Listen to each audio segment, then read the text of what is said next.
lo important que ha estat el personal sanitari dintre d'aquesta pandèmia. Doncs que des de la vessant més tècnica haguem pogut donar resposta amb un temps rècord, amb uns edificis que poden ajudar a molta gent, doncs jo crec que és per estar orgullosos tots. Vam tenir clar que el que necessitàvem realment era dotar d'edificis satèl·lits amb hospitals ja existents, de manera que es poguessin aprofitar al màxim els recursos. La nostra resposta va ser reduir tant els plaços habituals de licitació i forçar al màxim la velocitat de construcció i projecte per desenvolupar 5 edificis simultàniament en 20 setmanes. Totes les 4 plantes estan dividides entre zona Covid i zona no Covid.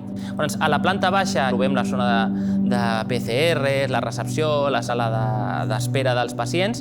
Els fluxos d'aquesta planta baixa estan molt pensats per garantir també aquesta diferenciació entre zona Covid i zona no Covid. Les plantes superiors tenim 2 plantes d'hospitalització per pacients menys greus, que serien la primera i la segona, i una planta tercera que és d'UCI. De fet, és on està connectat amb l'hospital.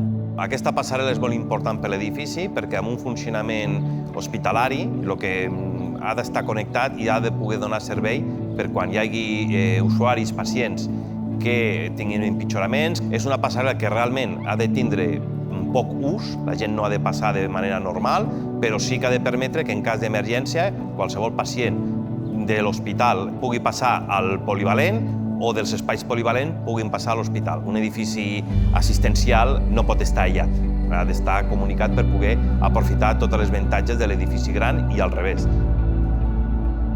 I és que en aquestes zones de transfer, a les 3 plantes s'han afegit una sala vis-a-vis, que és la sala perquè els pacients infectats puguin parlar amb els seus familiars.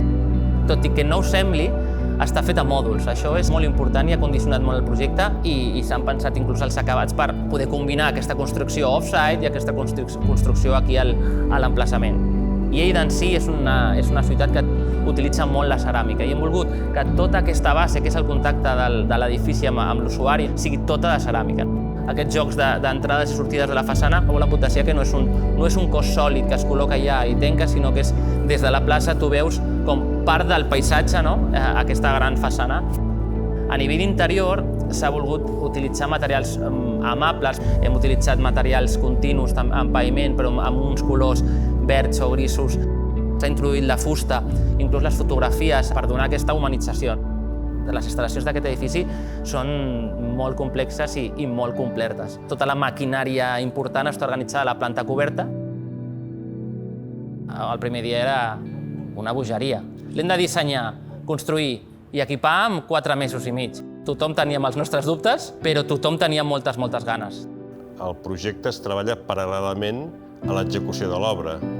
Això és una forma de procedir, diria que inèdita. Per tant, es va tenir que compaginar la redacció del projecte i la seva execució. Bàsicament, la construcció modular que s'ha fet a Cardona és l'estructura, la façana, les divisions, molts acabats i una part de les instal·lacions. El reste s'ha fet aquí. Vam començar a transportar els mòduls, eren 60 mòduls en total, que els vam muntar en 15 dies. Els mòduls arriben, lògicament, amb camió i la grua recollia un mòdul i el muntava. Al mateix temps que estàvem fent la fonamentació, estàvem fent l'edifici. És important poder treballar paral·lelament. És quan aconsegueixes reduir terminis. Moltes instal·lacions s'han fet aquí. Tota la centralització de les instal·lacions s'han fet aquí, els ascensors, la doble pell de l'edifici també s'ha fet aquí. Hi havia molts equips treballant al mateix moment, perquè hi havia els enginyers d'estructures per una banda, enginyers d'instal·lacions per una altra, arquitectura per una altra. Coordinar tots aquests equips era una tasca molt important que es feia amb diferents reunions. Ha ajudat, és una de les peces clau a l'èxit del projecte.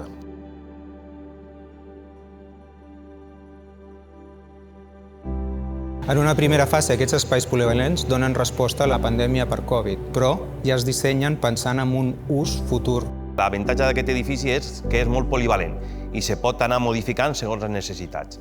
És tan important ara, amb el moment Covid, com serà després, amb el moment post-Covid. Nosaltres estem realment orgullosos d'haver impulsat la creació i la materialització amb un temps rècord, amb uns procediments constructius basats en alta tecnologia, amb unes prestacions altíssimes.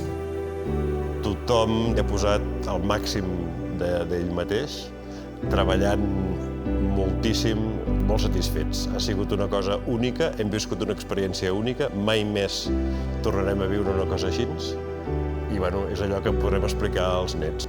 Ha sigut una experiència brutal, perquè l'execució d'una obra de 5 anys en 4 mesos jo crec que no s'havia fet mai i dubto que se torni a fer alguna cosa similar.